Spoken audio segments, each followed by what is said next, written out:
بسم الله الرحمن الرحيم. الحمد لله رب العالمين، والصلاة والسلام على سيد الأنبياء والمرسلين محمد وآله وأصحابه أجمعين. أما بعد،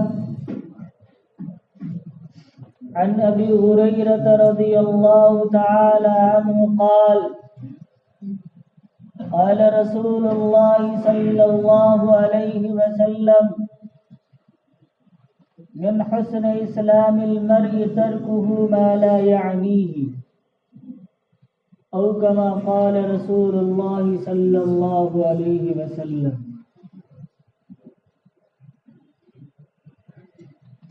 میرے محترم بزرگوں اور دوستوں اور عزیز اسلامی اور دینی بھائیوں،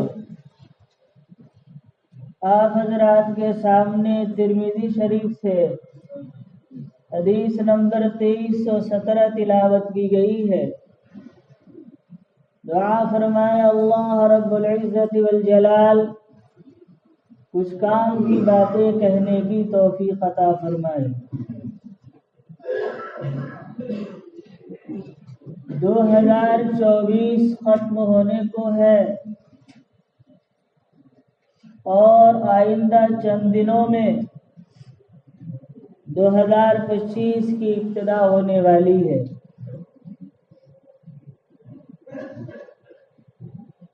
دنیا نے جب ترقی کی تو ترقی کرتے کرتے اس نے تہذیب کے نام پر، آرٹ کے نام پر اور کلچر کے نام پر جشن کا ایجاد کیا. انہی چیزوں میں سے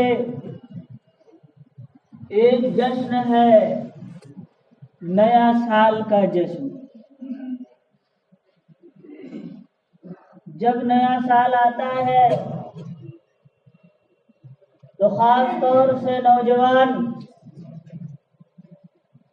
اپنے گلی کوچوں کو رنگ برنگی لائٹوں سے مزین کرتے ہیں اور دوشیزاؤں کے ساتھ رقص و سرود کی محفل قائم کرتے ہیں اور پھر اس رات کے اندر شراب اور کباب کا دور چلتا ہے. اور آپ جانتے ہیں کہ جب آدمی نشے میں چور ہوتا ہے پھر وہ بڑے سے بڑا گناہ کر بیٹھتا ہے. قتل و غارت گری ہے، لوٹ ہے، زناکاری ہے، زنا بالجبر ہے، یہ بڑے بڑے گناہ کر بیٹھتا ہے.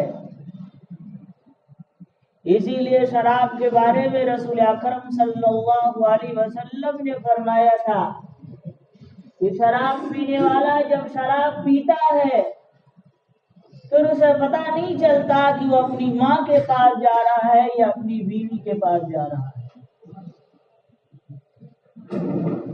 جب 31 دسمبر کی رات ہوتی ہے اور 12 بجتا ہے اور پھر 12 کے بعد 1 جنوری ہوتی ہے، پھر لوگ ایک دوسرے کو نئے سال کی مبارکباد دیتے ہیں اور جشن مناتے ہیں، ناچتے ہیں، گاتے ہیں. گویا 31 دسمبر اور 1 جنوری کی درمیانی رات میں فحاشی اور عریانی کی حدیں پار کرنے کو، مال و اوقات ضائع کرنے کو، مذہبی اور اخلاقی پابندیوں کو روز ڈالنے کو نئے سال کا جشن اور نیو ایئر سیلیبریشن کا نام دیا جاتا ہے. حالانکہ اس کے اندر بڑے بڑے گناہ شامل ہیں. لیکن افسوس کی غیروں کے ساتھ اپنے مسلمان بھائی بھی اس دن کے منتظر ہوتے ہیں، اور جیسے غیر اس موقع پہ لاکھوں روپے برباد کرتے ہیں، اپنے اوقات کو ضائع کرتے ہیں، گناہوں کے مرتکب ہوتے ہیں، اسی طریقے سے آج کے کچھ مسلمان بھی اس میں حصہ لیتے ہیں۔ اگر نیو ایئر نائٹ یا ہیپی نیو ایئر کی تاریخ پہ نظر ڈالی جائے تو یہ بات سامنے آتی ہے کہ 19ویں صدی کے آغاز میں برٹش رائل نیوی کے کچھ نوجوان، جن کا اکثر و بیشتر حصہ بحری سفروں میں گزرتا تھا، وہ بحری سفر سے بیزار ہوا کرتے تھے، اس لیے وہ جشن کے مواقع کے متلاشی ہوا کرتے تھے۔ کبھی کرسمس کے نام پر، کبھی ویکینڈ کے نام پر، اور کبھی نئے سال کے نام پر وہ جشن منانے کی کوشش کیا کرتے تھے اور اپنے آپ کو خوش رکھنے کی کوشش کرتے تھے۔ اس سے پہلے تاریخ میں کہا جاتا ہے کہ نیو ایئر نائٹ کا کوئی ثبوت نہیں تھا، کوئی نہیں منایا کرتا تھا۔ ایک دن ایسا ہوا کہ یہ نوجوان اپنے بحری جہاز کے اندر تھے اور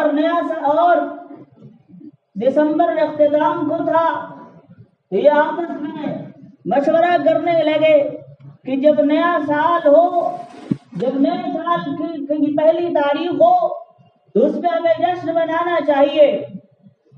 تو دیگر ساتھیوں کو یہ بات پسند آئی اور ان نوجوانوں نے جہاز کے اندر ایک ہال نما کمرے کو سجایا اور پھر اس میں میوزک کا انتظام کیا، اور پھر جب 12 بجا تو ایک دوسرے کو نئے سال کی مبارکباد دینے لگے۔ جب اس جہاز کی خبر دوسرے جہاز میں پہنچی، پھر دوسرے جہاز والوں نے بھی ایسا ہی کیا، اور پھر رفتہ رفتہ یہ رسم پوری دنیا کے اندر پھیل گئی۔ بعض لوگوں نے یہ لکھا ہے کہ سب سے پہلے یہ رسم 1600 عیسوی کے اندر اسکاٹ لینڈ کے اندر منائی گئی۔ بہرحال یہ غیروں کی رسمیں ہیں، غیروں کی ایجادات ہے۔ ہم مسلمان ہیں، ہمیں سوچنا چاہیے کہ ہمیں ایسے موقع پر کیا کرنا چاہیے۔ اللہ کا شکر ہے کہ ہمیں ایمان کی دولت ملی ہے، ہم مسلمان ہیں، ہم نے جس راستے کو چنا ہے اور جس طریقہ کا انتخاب کیا ہے اس طریقہ کا نام اسلام ہے، اور اللہ رب العزت کے نزدیک اسلام سے بہتر کوئی دین اور طریقہ نہیں ہے۔ خود اللہ رب العزت کہتا ہے ان الدین عند اللہ الاسلام، اللہ کے نزدیک سب سے بہترین دین اسلام ہے۔ اس لیے مسلمان ہونے کے ناطے ہماری یہ ذمہ داری بنتی ہے کہ جب بھی ہم کوئی کام کرنے کے لیے قدم اٹھائیں تو ہم دیکھیں اللہ اور اس کے رسول صلی اللہ علیہ وسلم کا اس بارے میں کیا فرمان ہے، کیا تعلیمات ہے۔ اگر اللہ رب العزت اور نبی صلی اللہ علیہ وسلم کی لائی ہوئی شریعت میں اس کا جواز ملتا ہے تو ہم کریں، اور اگر اللہ رب العزت کی شریعت میں اس کا کوئی ثبوت نہیں ملتا ہے تو ہم اس سے گریز کریں۔ اللہ رب العزت نے ہمیں زندگی جیسی عظیم نعمت عطا کی ہے، یہ لغو کاموں میں گزارنے کے لیے نہیں عطا کی ہے، بلکہ ہماری یہ زندگی ایک امتحان ہے۔ اللہ رب العزت کہتا ہے الموت والحیات لیبلوکم، خلق الموت والحیات لیبلوکم ایکم احسن عملا۔ اللہ رب العزت نے زندگی دی ہے اور پھر موت دیگا۔ زندگی اور موت کو اس لیے پیدا کیا ہے کہ اللہ رب العزت دیکھے کہ دنیا کے اندر، زندگی کے اندر کون اللہ کو راضی کرنے کا عمل کرتا ہے، کون ناراض کرنے والے اعمال کرتا ہے۔ اللہ نے اس لیے پیدا کیا۔ ہم جو اس دنیا میں کریں گے وہی ہمیں آخرت میں ملے گا۔ الیس للانسان الا ما سعی، جو دنیا کے اندر کوشش کرے گا وہی آخرت میں ملے گا۔ وَأَنَّ سَعْيَهُ سَوْفَ يُرَىٰ، کل دنیا میں کی گئی کوشش آخرت میں دیکھی جائے گی، دکھائی جائے گی. اور ایسا نہیں ہے، اللہ رب العزت اس کے اوپر پورا بدلہ دے گا. اگر اچھائی ہے تو اچھائی کا بدلہ دے گا، اور برائی ہے تو برائی کا بدلہ دے گا. یہ زندگی اللہ رب العزت کی بہت بڑی نعمت ہے. کیا کوئی ہے دنیا کے اندر کہ اگر اس کے پاس نعمت ہو اور وہ نعمت ختم ہو جائے یا اس کی نعمت کم ہو جائے تو اس کے اوپر کوئی خوشی مناتا ہے؟ بلکہ یہ موقع افسوس کرنے کا ہوتا ہے. اللہ رب العزت نے ہمیں زندگی دی ہے، یہ زندگی اللہ رب العزت کی ایک نعمت ہے. جیسے جیسے سال گزرتا ہے ہماری یہ نعمت کم ہوتی جاتی ہے. اس کے اوپر غم منانا چاہیے، اس کے اوپر افسوس کرنا چاہیے، اس کے اوپر محاسبہ کرنا چاہیے کہ ہم نے اللہ رب العزت کی فرما برداری میں گزاری ہے زندگی، یا اللہ رب العزت کی نافرمانی میں گزاری ہے، یا پھر جشن منانا چاہیے. شاعر کہتا ہے ایک اور اینٹ گر گئی دیوار حیات سے، نادان کہہ رہا ہے نیا سال مبارک. شاعر عامر عثمانی کہتا ہے زندگی جتنی بڑھی اور گھٹ گئی، زندگی جتنی بڑھتی گئی اور گھٹ گئی. جو بھی سانس آتا ہے لاش بن کے جاتا ہے. جو سانس ایک بار آ گیا اب وہ دوبارہ لوٹ کر واپس آنے والا نہیں. جو ایک سیکنڈ اور ایک لمحہ گزر گیا وہ قیامت تک دوبارہ آنے والا نہیں. کل یہی لمحہ، کل یہی وقت ہوگا جس کے اوپر انسان افسوس کرے گا کہ کاش ہم نے اس لمحہ کے اندر، اس زندگی کے اندر اللہ رب العزت کی اطاعت کر لی ہوتی.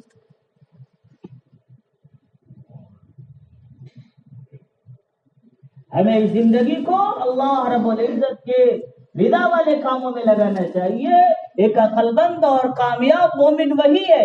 قرآن کریم میں اللہ رب العزت نے جہاں کامیاب مومنین کی نمایاں صفاتیں بیان کی ہے وہاں پہ یہ کہا ہے قد افلح المؤمنون الذین هم فی صلاتهم خاشعون والذین هم عن اللغو معرضون.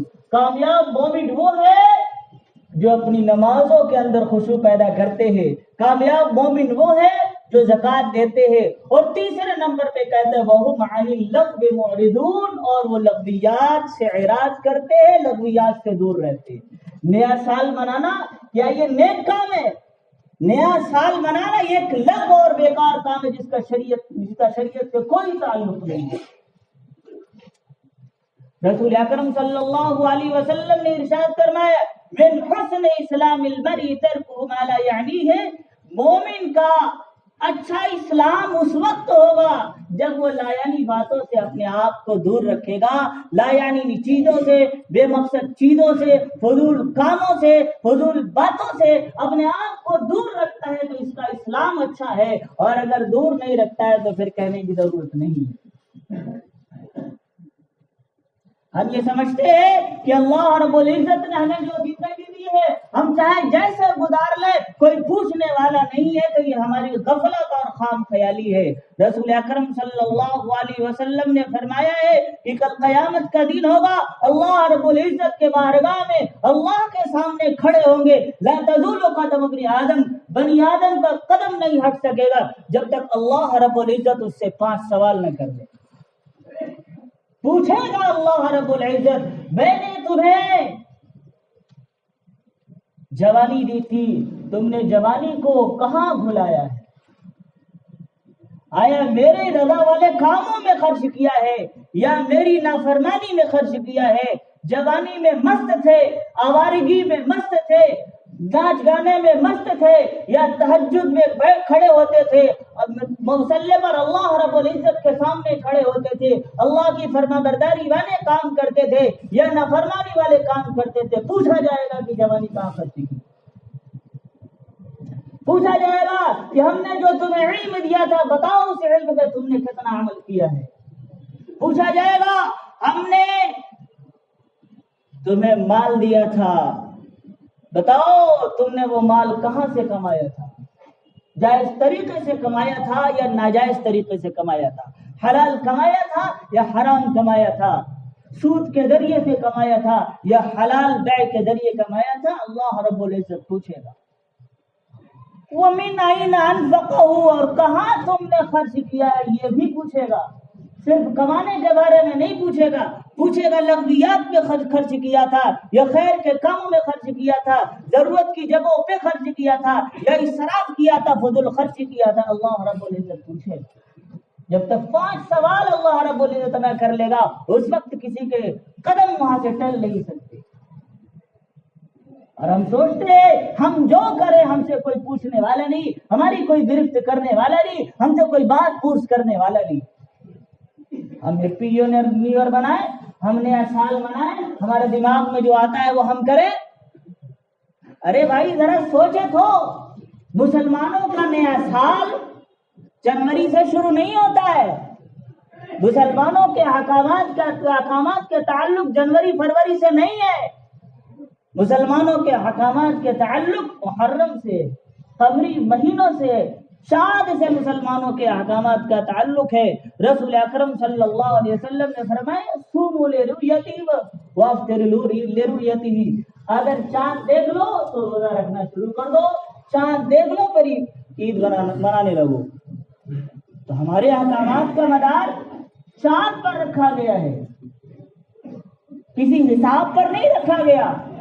جو حساب جانتا ہو وہی احکامات پر عمل کر سکتا ہے، جس کے پاس علم ہو وہی احکامات پہ عمل کر سکتا ہو، جس کے پاس علم نہ ہو عمل نہ کر سکتا ہو. ایسا نہیں ہے، بلکہ ہر ایک کے پاس آنکھ ہے، چاند دیکھے روزہ رکھنا شروع کر دے، چاند دیکھے عید منانے لگے.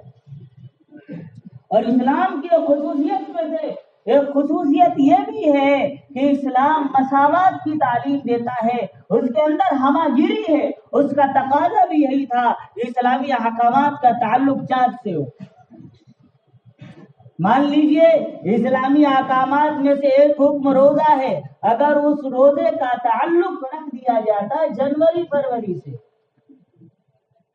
کسی ایک مہینے کے اندر رکھ دیا جاتا تو ہر سال روزہ اسی مہینے میں اسی موسم کے اندر پڑتا. جنوری پڑتی ہے ہمیشہ ٹھنڈی میں تو ٹھنڈی میں ہی پڑتی ہے، لیکن اللہ رب العزت نے ایسا نہیں کیا، کیونکہ اللہ رب العزت کے قانون میں مساوات ہے. اللہ رب العزت نے روزے کا تعلق چاند سے رکھا ہے. اسلامی مہینہ اور قمری مہینہ جو ہے وہ موسم کے اعتبار سے بدلتا رہتا ہے. روزہ کسی ایک موسم میں نہیں آتا. جن کی عمریں زیادہ ہے وہ بتائیں گے کہ کبھی روزہ انہوں نے گرمی میں دیکھا ہے، کبھی انہوں نے روزہ برسات میں دیکھا ہے، کبھی انہوں نے روزہ ٹھنڈک میں دیکھا ہے. اگر اللہ رب العزت اس کا تعلق سورج سے کر دیتے پھر نتیجہ یہ نکلتا کہ دنیا کا ایک بہت بڑا حصہ تنگی میں روزہ پورا کرتا اور ایک بہت بڑا حصہ آسانی میں روزہ پورا کرتا. ہو سکتا ہے کسی علاقے میں اس وقت ٹھنڈ پڑ رہی ہو اور کسی علاقے میں گرمی ہو. اگر جنوری میں ہی رکھ دیا جاتا، دسمبر میں ہی رکھ دیا جاتا تو ہمیشہ ہندوستان یا اس کے آس پاس کے لوگ آسانی میں روزہ پورا کرتے. لیکن اللہ رب العزت نے ایسا نہیں کیا. اللہ رب العزت نے اس کا تعلق چاند سے جوڑ دیا تاکہ یہ قمری مہینہ پورا سال جو گردش کرتا رہتا ہے پوری دنیا کے لوگ کبھی اس موسم میں روزہ رکھیں کبھی اس موسم میں روزہ رکھیں. یہ مساوات اور عدل کا تقاضا تھا، اس لیے اللہ رب العزت نے اسلامی احکامات کا تعلق چاند سے رکھا ہے، سورج سے نہیں رکھا ہے.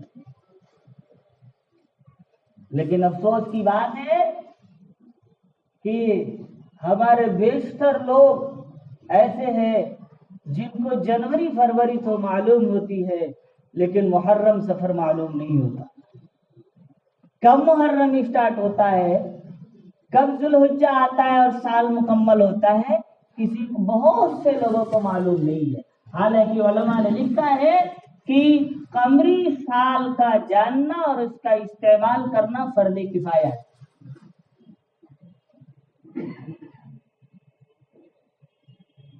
اس لیے ہمیں اپنے کاموں کے اندر قمری تاریخ کا استعمال کرنا چاہیے. ہمیں معلوم ہونا چاہیے کہ آج چاند کی کون سی تاریخ ہے. لیکن افسوس کی بات ہے کہ بیشتر لوگوں کو معلوم نہیں ہوتا. ہم ان چیزوں کا خیال کر کے اپنے کاموں کو کرنا چاہیے کہ کون سا کام اللہ رب العزت کی ناراضگی والا ہے اور کون سا کام اللہ رب العزت کو خوش کرنے والا ہے. ان چیزوں کو سامنے رکھ کر کام کرنا چاہیے. اللہ رب العزت مجھے اور آپ کو کہنے سننے سے زیادہ عمل کرنے کی توفیق عطا فرمائے. وآخر دعوانا الحمد للہ رب العالمین.